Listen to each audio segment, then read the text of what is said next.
بسم اللہ الرحمن الرحیم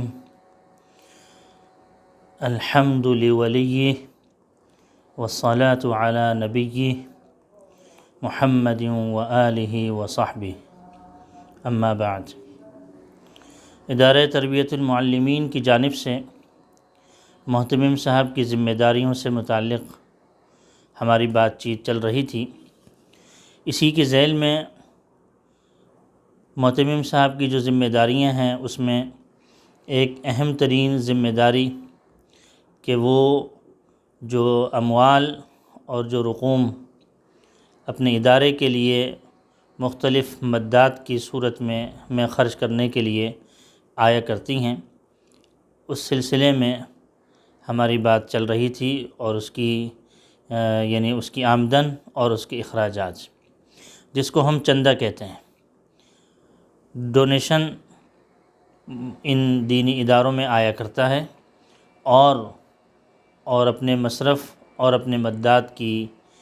جگہوں پر وہ خرچ کیا جاتا ہے۔ اس سلسلے میں ہماری بات چل رہی تھی۔ آج ہماری بات اس بارے میں ہے کہ محتممین حضرات ماشاءاللہ کس محنت کے ساتھ اس کو جمع کرتے ہیں اور کس محنت کے ساتھ ان کو ان کی مصرف میں اور ان کے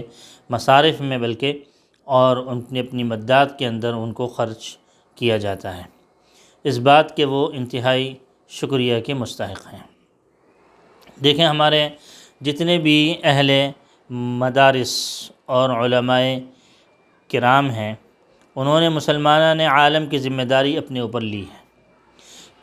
کس اعتبار سے؟ کہ سب سے پہلے تو اس اعتبار سے کہ اللہ جل شانہ کے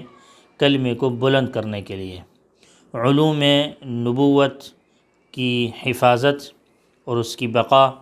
اور اس کی نشر و اشاعت کے لیے،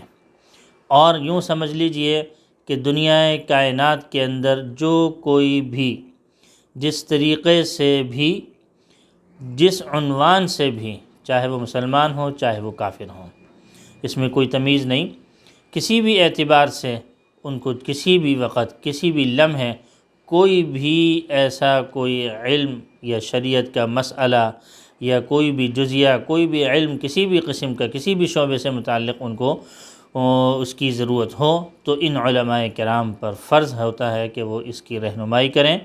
اور ہر طریقے سے ان کو مطمئن کریں، اور جس مسئلے کی وضاحت مطلوب ہو اس مسئلے کی وضاحت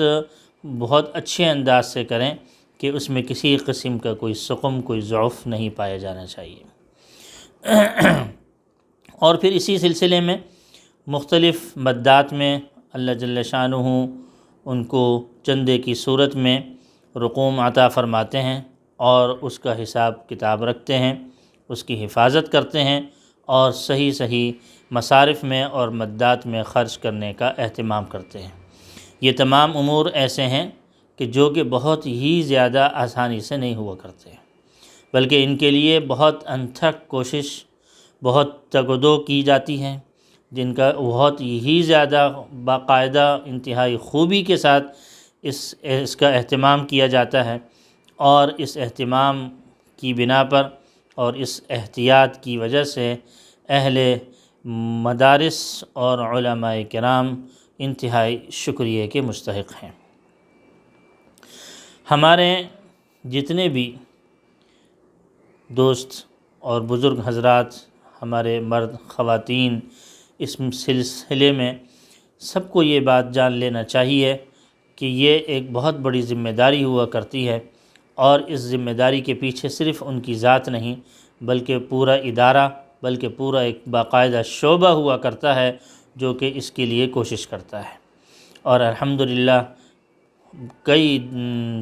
سینکڑوں سالوں سے، بلکہ اگر ہم دیکھیں تو حضور پاک علیہ السلام سے ہی یہ نسبت جڑتی ہے۔ حضور پاک علیہ السلام بھی اپنے مسجد کے لیے، حضور پاک علیہ السلام اپنے صحابہ کرام رضی اللہ تعالی عنہم اجمعین کے لیے،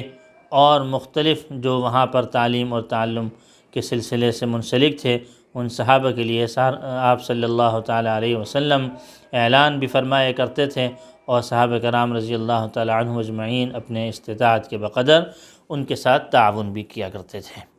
تو لہٰذا اس سلسلے میں یہ حضرات علماء کرام اور یہ اہل مدارس اس بات کی کہ بہت ہی زیادہ شکریہ کے مستحق ہیں، اور ہم کو ان کا ممنون اور مشکور ہونا چاہیے کہ اللہ جل شانہ کے دین کی سربلندی کے لیے ہم وقت اور ہم تن یہ اس کام میں مصروف ہیں۔ اللہ تعالیٰ کے دین کی حفاظت کے لیے، سربلندی کے لیے، اس کی بقا اور اس کی نشر و اشاعت کے لیے انتہائی محنت کے ساتھ رقم جمع بھی کرتے ہیں، اور پھر اس کو اپنے اپنے اعتبار سے خرچ بھی کرتے ہیں۔ یہ تو ایک عوام کے لحاظ سے ہونا چاہیے۔ اور دوسرا، ہمارے مدارس کے جو لوگ ہیں، جن کو ہم علماء کرام کہتے ہیں، جن کو ہم طلبہ کہتے ہیں، جن کو ہم اور ذمہ داران حضرات سے تعبیر کر سکتے ہیں، تو یہ تمام اہل دین اور اہل مدارس، ان کو بھی سوچنا چاہیے کہ اللہ جل شانہ نے اس رقم کی وجہ سے ہمیں کسب معاش سے مطمئن کر رکھا ہے۔ دیکھیں، علوم نبوت کی حفاظت کرنا، اس کی نشر و اشاعت کرنا، اور اس کی سربلندی کے لیے کام کرنا، اور اس کی بقا اور اس کے استقلال کے لیے اپنے آپ کو مصروف رکھنا، اور اس کی کسی حد تک، اور جو ہے اس کو ایک حد تک جو ہے یعنی اس کی دیکھ بھال کرنا، یہ ایک بہت بڑا کام ہے۔ دیکھیں، اس کے ساتھ ساتھ اللہ جل شانہ نے ہمیں کسب معاش سے بھی